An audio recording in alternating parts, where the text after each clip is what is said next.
Never met the man before, but he called me up about a year ago and chastised me on the phone for being too dirty on stage. And it was real weird because I had never met him, and he just thought you should call me up because he was Bill. Eddie Murphy survived Hollywood for over 40 years. The comedy legend, the box office king, the guy who redefined stand-up in movies. Through all the success, tensions built behind the scenes. 7 actors who crossed him, disappointed him, or made his blood boil. Some were rivals, others were heroes who let him down. The countdown reveals the truth Murphy rarely talks about publicly. Number 7, Alan Arkin.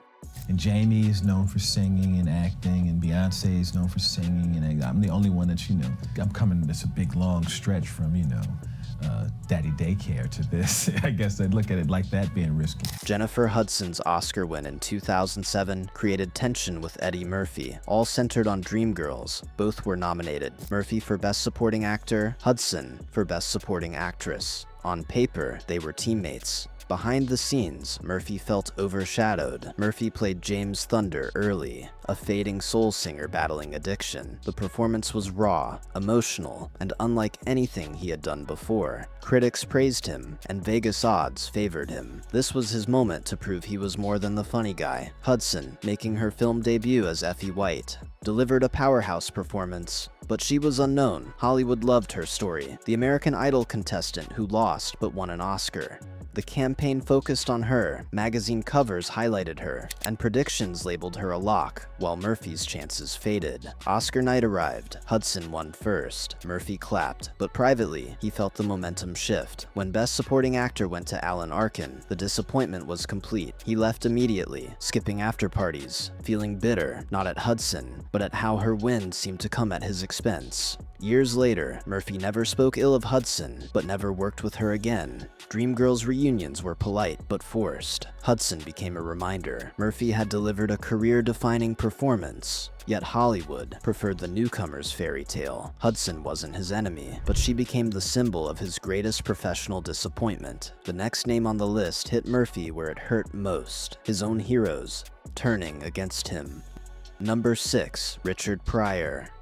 I was so mad, I called Richard Pryor's house up and said, yo, Richard, Bill Cosby just called me up and told me I was too dirty. And Richard said, the next time motherfucker call, tell him I said. Richard Pryor should have been Eddie Murphy's greatest collaboration. Instead, Harlem Nights in 1989 became one of Murphy's biggest regrets. Murphy idolized Pryor. Everyone knew that. Pryor was the king of stand-up, the legend who paved the way for every black comedian after him. Murphy studied Pryor's albums, memorized his routines, and built his career on Pryor's foundation. Getting Pryor in his movie should have been a dream come true. Murphy directed Harlem Nights himself. He wrote the script, assembled the cast, and controlled every detail. Bringing Pryor on board was personal. He wanted to honor his hero, give him a great role, and create something special together.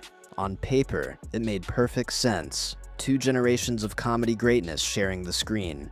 Behind the scenes, everything fell apart. The problem started during production. Pryor was dealing with multiple sclerosis. The disease was progressing, affecting his movement and speech. Murphy knew this going in, but seeing it on set was different. Pryor struggled with lines. He needed multiple takes for simple scenes. His timing, once perfect, was off. Murphy tried to be patient, but the delays frustrated everyone. Worse than the physical challenges was the attitude. Pryor seemed distant and unhappy. He barely spoke to Murphy between takes. When Murphy tried discussing scenes or asking for input, Pryor gave short responses and walked away.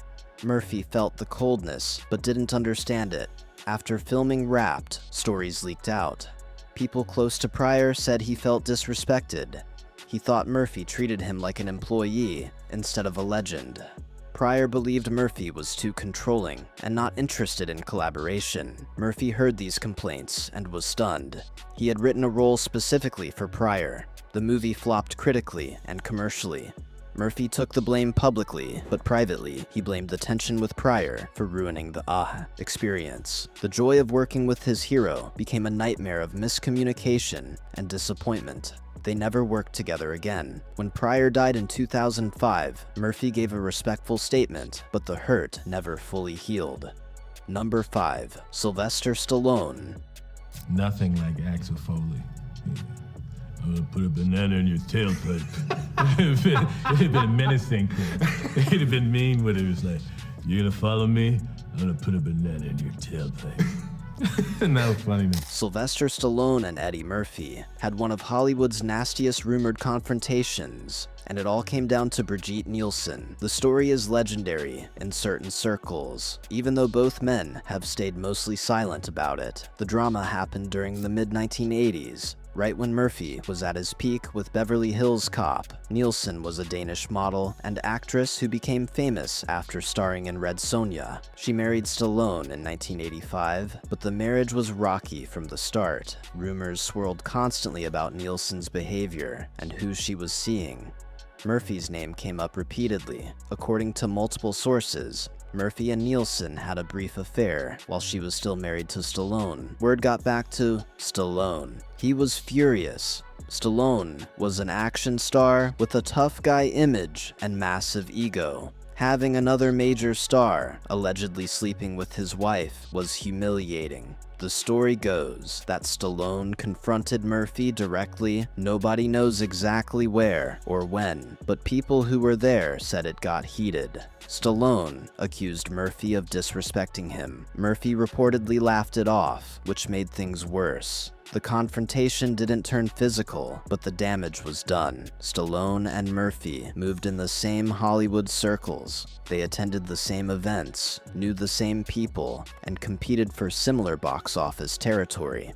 After the Nielsen situation, they avoided each other completely. At premieres and award shows, they stayed on opposite sides of the room. Murphy never publicly confirmed the affair, but he never denied it either. Nielsen herself gave vague answers in interviews, smiling when asked, but never giving details. Stallone divorced her quickly, and Nielsen went on to date other celebrities. But for Murphy, the fallout with Stallone lasted years. The rivalry deepened because of their careers. Both were huge stars in the 1980s. Stallone had Rocky and Rambo. Murphy had Beverly Hills Cop and Coming to America. They represented different types of masculinity and star power. The Nielsen drama added personal hatred to professional competition. Murphy resented Stallone's accusations and refused to be blamed for someone else's marriage problems. The grudge never officially ended. They simply avoided each other for decades. Stallone represented personal betrayal and damaged reputation, but the next actor on the list challenged Murphy's place in comedy itself. Number 4, Steve Martin. The strangest thing someone's ever said to me once, I was coming out of a hotel once, and somebody said that the doorman at the hotel came up and said, "Hey man, that laugh that you had, is that real or was that computers?" Steve Martin and Eddie Murphy never had an open feud, but the tension between them simmered throughout the 1980s and 1990s. Both were comedy superstars, both dominated box offices, and both wanted to be seen as the best. The competition created friction that neither man addressed publicly, but people around them noticed. Martin came first. He broke through with stand-up in the 1970s, then transitioned to films with hits like The Jerk and Planes, Trains, and Automobiles.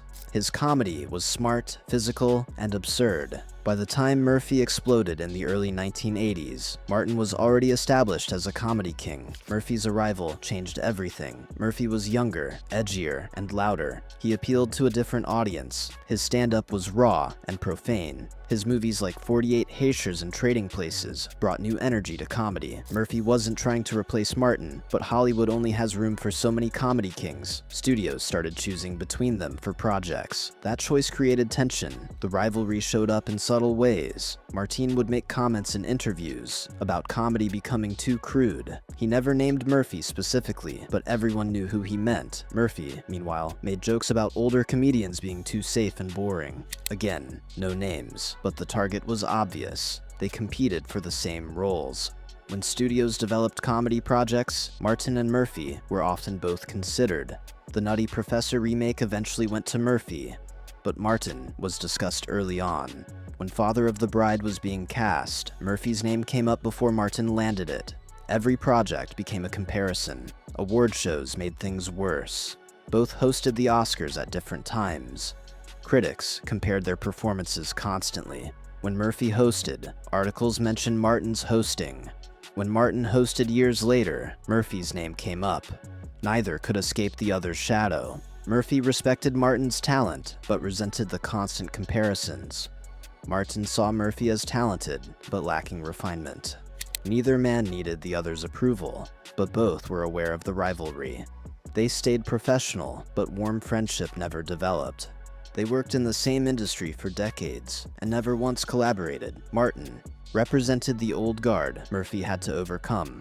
The tension was professional jealousy mixed with generational differences, but the next actor took things even more personally. Number 3, Mike Myers. Is a giant, a legend and a legendary giant. Please welcome Eddie Murphy.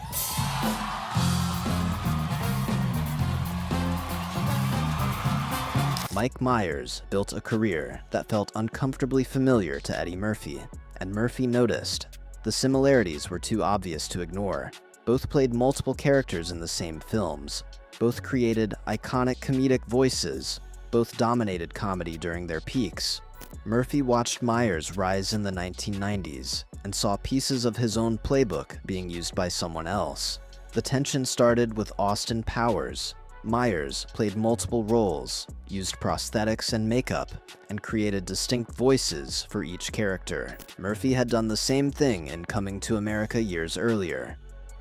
Murphy played Prince Akeem, Randy Watson, Saul, and Clarence. The technique defined his range. When Myers did it in Austin Powers, Murphy felt like someone was copying his signature move. Then came the nutty Professor. Murphy's 1996 version was a massive hit. He played Professor Sherman Klump and multiple members of the Klump family. The dinner table scene became legendary. Murphy proved he could carry an entire movie playing different characters. Myers watched and learned. When he made the Austin Powers sequels, he expanded his multiple character work even further. The real breaking point came with Shrek. Myers voiced the ogre using an accent and comedic timing that felt very Murphy-esque. Murphy was actually in Shrek, voicing Donkey. Being in the same movie made the comparison unavoidable. Myers was the lead, Murphy was the sidekick.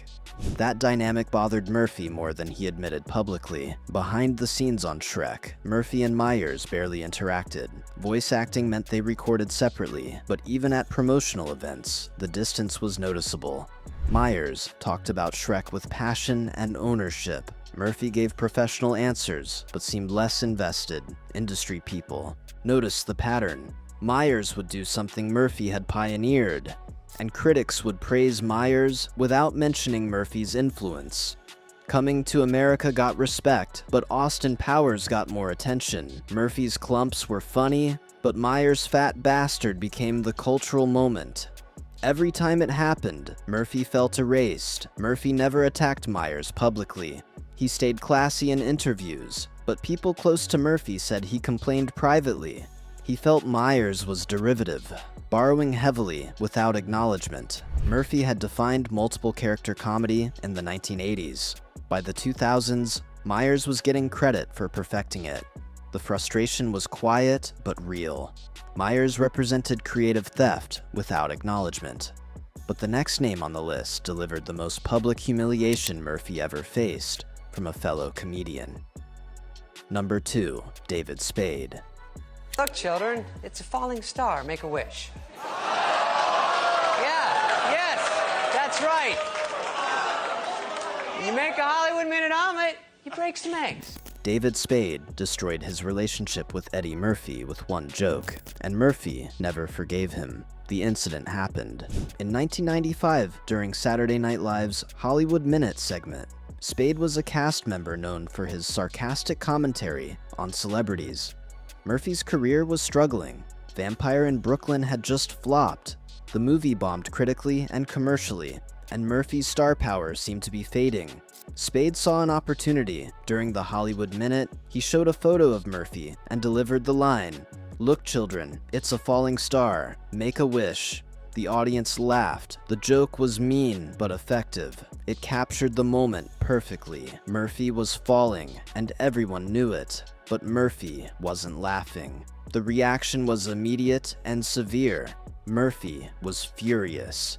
He had hosted SNL multiple times. He had helped save the show in the early 1980s when it was dying. His characters like Gumby and Buckwheat became classics. He was SNL royalty. Having a current cast member mock him on the same show felt like betrayal. Murphy cut off all contact with Spade instantly. He also distanced himself from SNL completely. When the show had anniversary specials or reunion events, Murphy refused to participate. For years, he stayed away. Everyone knew Spade's joke was the reason. The joke had consequences for Spade too, but Murphy's absence hurt the show more. Spade tried apologizing multiple times. He gave interviews saying the joke was meant to be funny, not hurtful. He claimed he respected Murphy and didn't mean lasting harm. Murphy ignored every apology. Years passed. The silence continued. Spade kept trying. Murphy kept refusing. The Grudge became famous in comedy circles. Other comedians talked about it as a cautionary tale. You don't mock Eddie Murphy and expect forgiveness. Spade's career continued, but the Murphy situation hung over him. Every interview eventually came back to that joke and whether Murphy had forgiven him. Chris Rock, who knew both men well, tried mediating. He talked to Murphy about letting it go. Murphy refused. He told Rock the joke crossed a line. Making fun of someone when they're down isn't comedy, it's cruelty. Murphy felt Spade kicked him when he was vulnerable, and that was unforgivable. The feud lasted over 20 years. Only recently has Murphy softened slightly. In a few interviews, he's mentioned moving past old grudges. He hasn't directly addressed Spade, but the door seems slightly open. Spade, meanwhile, still talks about it with regret. The joke defined their relationship permanently. Spade represented public humiliation and personal betrayal. But the #1 spot belongs to the comedian, whose criticism cut the deepest and lasted the longest. Number 1. Bill Cosby. Called me up about a year ago and chastised me on the phone for being too dirty on stage, and it was real weird because I had never met him, and he just thought he should call me up because he was Bill and tell me that he did about what comedy is all about. And I sat and listened to this man chastise me, and when Bill Cosby chastises you, you forget you grown. You feel like one of the Cosby kids and shit. And I ran in the house all excited to talk to Bill and picked up the telephone, and Bill got raw. Bill Cosby and Eddie Murphy had the most painful conflict on this list, and it shaped Murphy's entire approach to comedy. The tension started in the mid-1980s, when Murphy was exploding as a stand-up comedian. His specials Delirious and Raw were massive hits. Murphy's comedy was raw, profane, and unapologetically dirty. He cursed constantly, talked about sex explicitly, and held nothing back. Audiences loved it. Cosby hated it. Cosby was the elder statesman of black comedy. He had paved the way for comedians like Murphy to exist in mainstream entertainment. His show was a cultural phenomenon. He was respected, powerful, and very protective of his legacy. When Murphy rose to fame using profanity and explicit content, Cosby saw it as a betrayal of what black comedians should represent. Cosby called Murphy personally. The conversation was meant to be advice, but came across as a lecture. Cosby told Murphy to stop cursing. He said black comedians had a responsibility to present themselves better. He claimed Murphy's style reinforced negative stereotypes. He wanted Murphy to be cleaner, more respectable, more like him. Murphy was stunned and angry. He respected Cosby's legacy, but he wasn't going to let anyone control his art. Murphy's comedy came from his truth. The cursing, the explicit content, the raw honesty, that was who he was as a performer. Cosby telling him to change felt like an attack on his entire identity as a comedian. Murphy's response came in Eddie Murphy Raw in 1987. During the special, Murphy did a brutal impression of Cosby calling him. He mimicked Cosby's voice perfectly and mocked the conversation. Murphy said Cosby told him, "I would like to talk to you about the use of the word fuck in your show." The audience roared. Murphy continued tearing into Cosby, making him sound ridiculous and out of touch. The bit became legendary. Murphy didn't just defend himself, he humiliated Cosby publicly. He made Cosby look like an old, judgmental hypocrite. The impression was so accurate and cutting that Cosby couldn't respond without looking worse. Murphy had flipped the power dynamic completely. The fallout was permanent. Cosby and Murphy never reconciled. When Cosby's sexual assault allegations emerged decades later, Murphy stayed completely silent. He didn't defend Cosby or pile on, he just stayed away entirely. The conflict represented a generational divide. Cosby believed in respectability politics and careful image management. Murphy believed in artistic freedom and authentic self-expression. Neither man would compromise, and Murphy's career proved him right. 7 actors who created tension in Eddie Murphy's legendary career. From award show losses to public humiliation, Murphy remembered everything. These conflicts reveal the real cost of decades at the top. Which rivalry surprised you most? Drop your thoughts below and subscribe for more untold Hollywood stories.